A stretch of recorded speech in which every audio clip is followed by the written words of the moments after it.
Fix It Tony here. Thanks for clicking on the video. Today we have the Dodge Ram and we're doing some work on it. We wanted to add this Badland winch to the front of it. We do tow this truck on a regular basis, not with the dog, but with our tow bar on our RV. And this tow, in order to put a winch on this, we had to put a hitch on the front. So that allows us, I usually don't take this bar off, I usually leave it on. So we can put an extension on here and get the winch out to about right here and be in a good position to utilize it when we want to utilize it. This winch is a 12,000 pound winch from Harbor Freight. I did buy their extended warranty because I don't know what kind of quality we're getting here, but it does have a synthetic rope and it does have a remote control, all the things I wanted, and it's waterproof. We're going to put a cover over it, but it's pretty waterproof. I'm not sure how much wind's showing up in the video, but we have a lot of wind back here right now. Sorry, this thing's attacking me. So anyway, I did put it on their rack here. There's some of their stickers on it, their hitch mounting rack, so I can put this on the front or the rear of the truck, which is kind of cool because I'm going to wire power from the battery to a quick connect here in the front and then one on the rear. So if I want to pull this winch off, not hitch, pull this winch off and put it on the front, I can. If I want to put it on the rear, I can. It's going to allow me to do that by utilizing the hitch hookup. So this particular hitch that we have here is from Kurt. Is under $200. It installs pretty easily, but we do have mounts that are already in place for the tow bar. So that kind of created a kind of interesting situation here. I'll show what I'm talking about. These wires are for the hookups for the RV. We're going to reestablish those after we're done here. But as you can see, they mount in the same place. So that gives us about a 1/4 inch difference than it would normally mount back here. So I did get some plates, painted them and drilled them through a 1/4 inch so that this would match up, so we can drill through the frame rail and then we can fish. You can see the hole up here. We'll fish a line through there to pull the bolt through and bolt this up. Otherwise it just bolts up with these bolts. I did go a little bit longer on the bolts because we are a little bit thicker in this area, so I did have to change that up a little bit. Nothing terribly complicated. The only issue I'm having is I usually use my titanium drill bits, but I tell you, they're complete junk, man. They just could not get through this metal. So I did order some, so that's why we're having a little bit of a delay. I used the titanium to drill the shims that I put in. These are 2x4 shims that I put in here, and they're mild steel, and they just act as, you know, a buffer between the two since we do have this increased gap right here. So when that bit comes in tomorrow, we'll finish this hookup. But you can see it's pretty nice up here. We did cut the air dam in the front to clear this thing. And then also you can use this to, like, you know, if you have a bike rack or things like that and you need more ability to carry more stuff, this hitch in the front does allow you to do that. It also is rated at 9,000 pounds. So if you had, you know, if you're in a snowy area and you want to put a snow plow or whatever on it, you can. So kind of some neat features that you can do with it. But we'll go ahead and get this drill bit tomorrow so we can drill those things in, and then we'll do the wiring tomorrow. And I'll show you the quick plugs that I'm going to use to make this work very nicely with this setup. Also, if you notice, we're going to have a little bit of a lower hang here. You can see it does lower the clearance probably another 2 inches in the front. This has air suspension, so it does have a little bit of a rake in the front. We are going to lift this truck. So I was waiting to lift it because I just replaced the 2 front airbag shocks in the front. And now that I have those replaced, I can go ahead and put the BDS lift kit, which will give us roughly about 4 to 6 inches of lift because we can adjust it up and down because it does have the air suspension. And that will give us the clearance to make sure that this won't become a problem, what we just installed here. So look forward to sharing this with you guys, and we'll get started again here once I get my additional parts. So our new drill bit showed up today. Again, I got this on Amazon. I'm really disappointed with Milwaukee lately.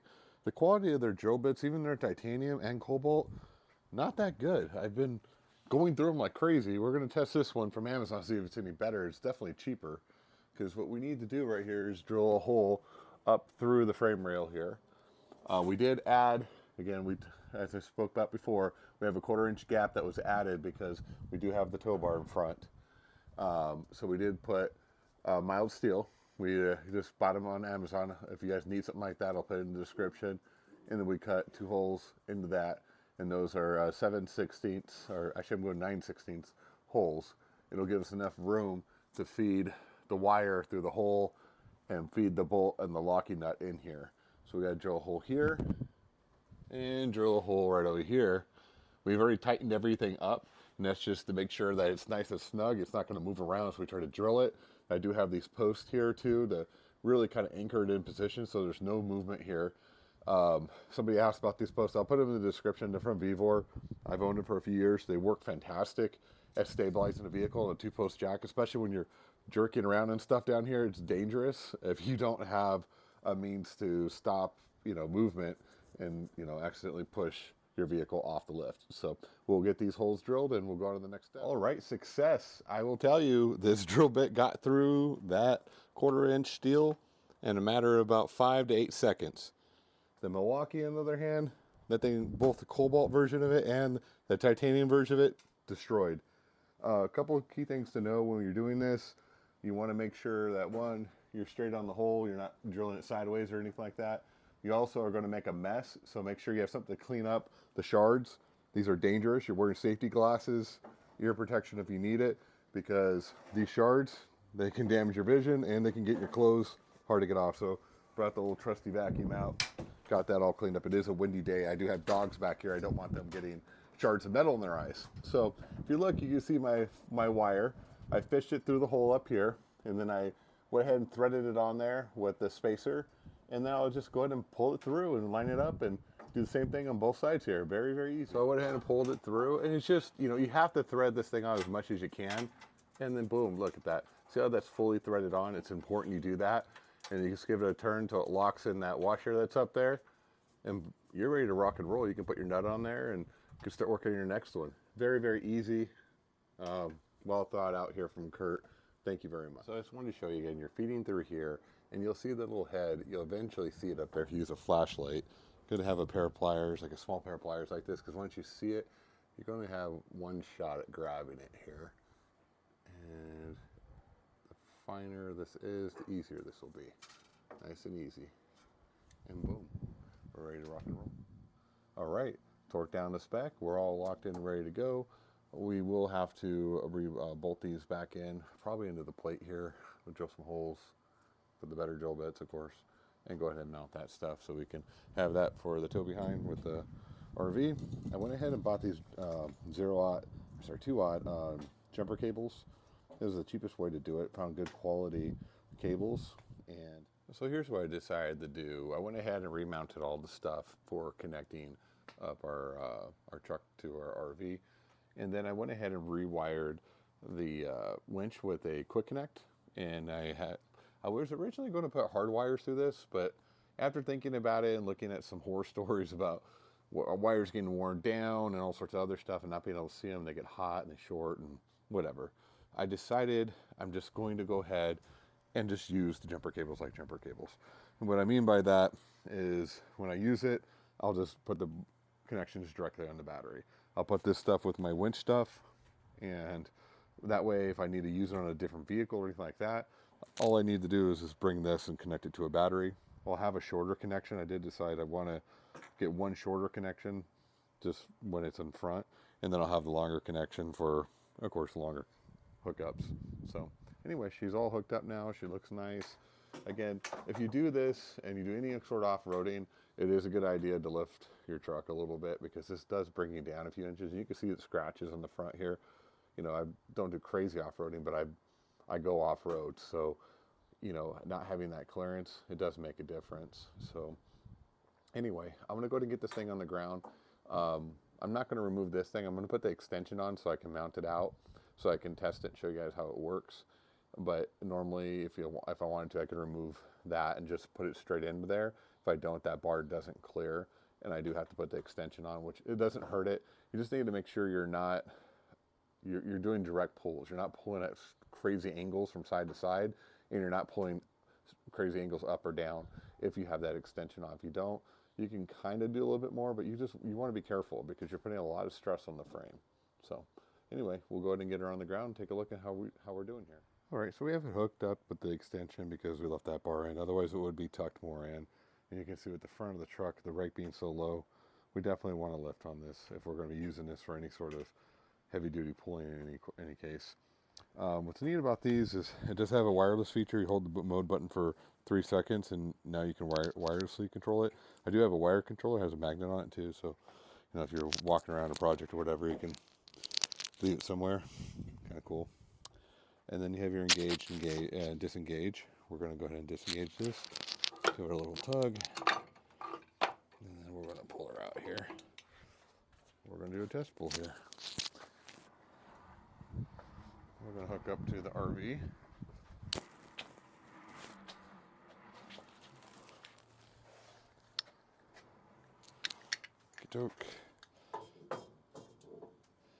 I would normally hook it up like this, but this is just temporary, just to make sure we're working here.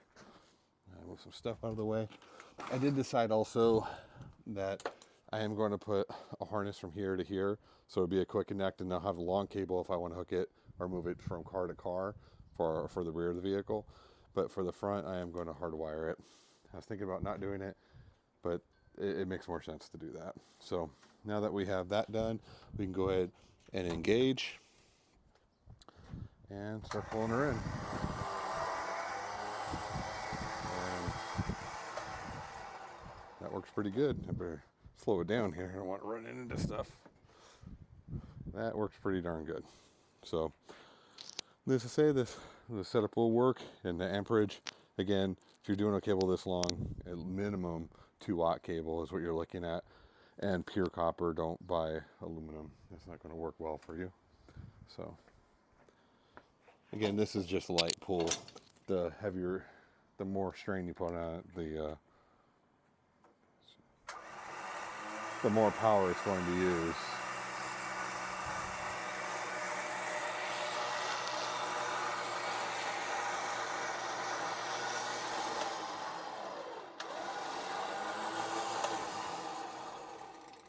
Alright, well, the next project will be the lift kit, and kind of clean this up a little bit more, but that will be in the future. We'll get that all taken care of here, and wrap up. I'll show you guys how I end up deciding how to do the wiring for the front here. I am going to have to put a heavy duty fuse on it because I don't want to have an issue and have an on and off switch, of course. So in any case, thanks for watching.